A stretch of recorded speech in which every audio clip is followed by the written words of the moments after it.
This week I'm going to talk about avoiding unintended consequences. And it's been a while since I've talked about these directly. Um, I think the last two times that I did was in the summer of 2021, and I'll put links to those. There's one I think called Law of Unintended Consequences, another one called Resources of Unintended Consequences. Um, but as I've worked with executives over the years, one of the things that I find is that there's all types of decisions that are made, and many of them in the different levels. I like to call them nano and micro and macro types of decisions. And even sometimes the small ones can lead to unintended consequences of things when the skills aren't really available. And so the question becomes, what are the skills that are needed to avoid unintended consequences? And there really are two primary skills, as I've found. And the first one is critical thinking. And this is something that has been very alarming to me in the last, probably 2 to 4 years. The critical thinking skills of uh, people in organizations are really missing. And some of it has to do with, I think, just being busy and having to do things, and so you don't have time to really think about all the things that you need to think about. And some of them are just, they're undeveloped. People have bought into narratives. Social media, I think, is somewhat responsible for that, where um, they buy into a narrative of a political party, of whatever it might be, that's out there, and they just go with it. There's no discernment that's going on in people's heads. They just go, oh yeah, that's it. That has to be true, and they don't really tear things apart. And there's a number of examples, everything from the vaccinations to um, gee, I mean, it just seems like there's a lot of that going on, uh, where people aren't thinking, oh, the virus itself, the COVID virus, um,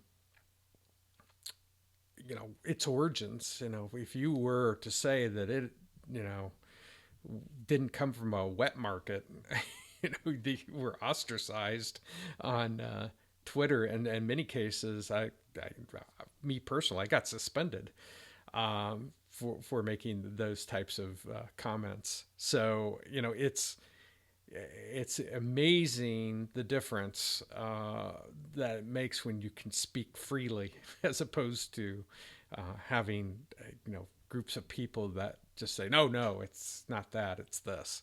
Um, but I think it's feeding into this narrative around, feeding into narratives, and as opposed to really critically thinking about what other possibilities could there be on any particular subject. And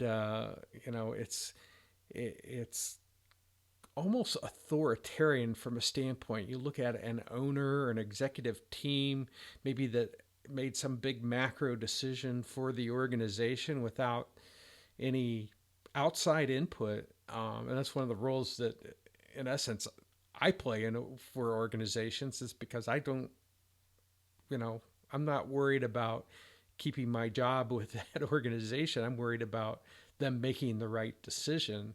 And what you find is a lot of cognitive dissonance that's going on with an owner or an executive team.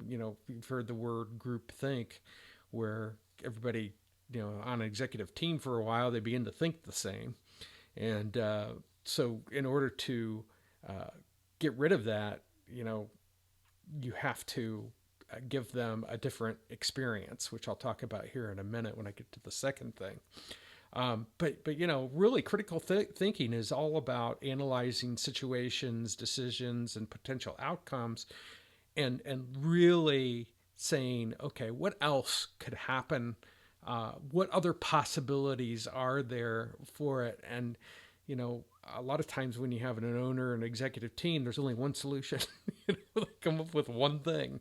Now, I'm not saying that they didn't have a conversation about it. I'm just, it's one of the things that I provide is in essence going back and saying, okay, how did you, what was the thinking process for your decision on this?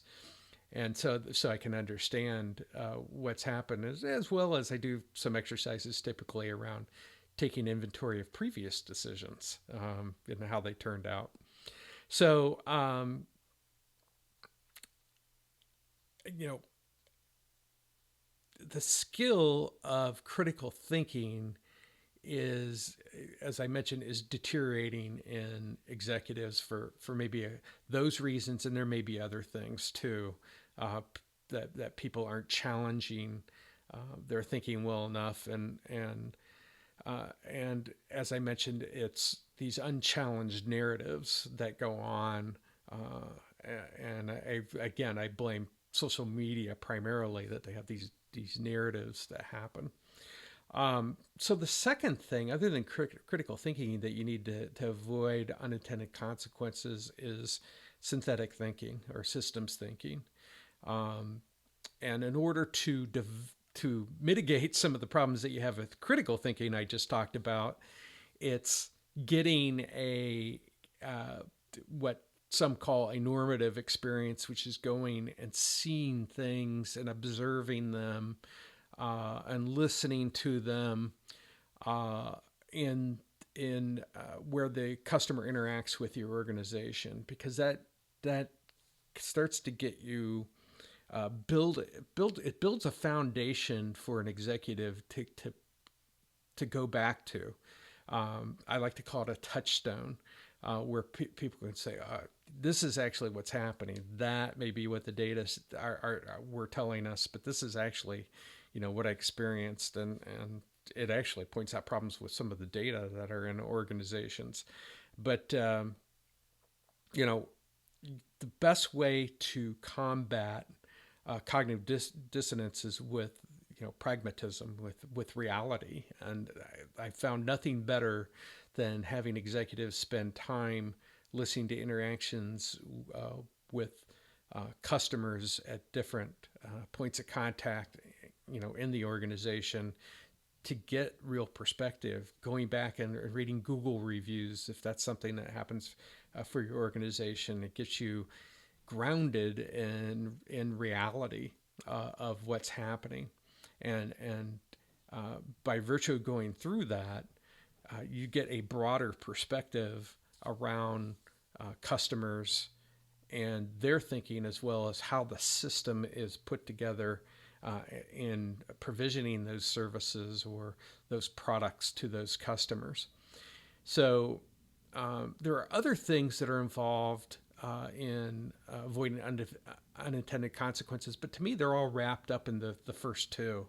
You have risk management, you have ethics, you've got the data that you actually can get from developing your synthetic thinking skills, because a lot of the data are more from an analytical viewpoint, very specific to something as opposed to bigger picture. And then there's scenarios that you might want to think about, but I mitigate that by prototypes, by virtue of going through and doing prototypes. Allows you to think of things that are going on. Maybe there's laws out there, or what about the long-term thinking in the organization? By developing a prototype, you can start to develop something that works, and that you can work on it and make changes to it before it becomes really concrete. It's something that you allow some time to say, okay, how is this new idea working that we have, and kind of leave it in a, I don't know, testing phase, if you'd like. But there's also communication skills There's diversity, and it's not, to me, it's not the diversity that a lot of people talk about today. It's more perspective and thought type of diversity. Um, and from this, what you develop is are people on the front line, and in my system, that I have them making a lot of decisions about their own work. That this proves to help develop their adaptability, their agility, and therefore the organization becomes more adaptable and agile as far as how they go about their work, because the executive's not waiting for the data to come to them. The people on the front line know exactly what's happening. Changes can be absorbed very quickly, and so they become very adaptable and agile in nature. And then there's the strategic planning component, that it becomes very dynamic, because if you're getting constant feedback in your system, then you can update a strategic plan. It's not this once a year thing that you do and you put it in a binder and sit it up on a shelf, never to be looked at again.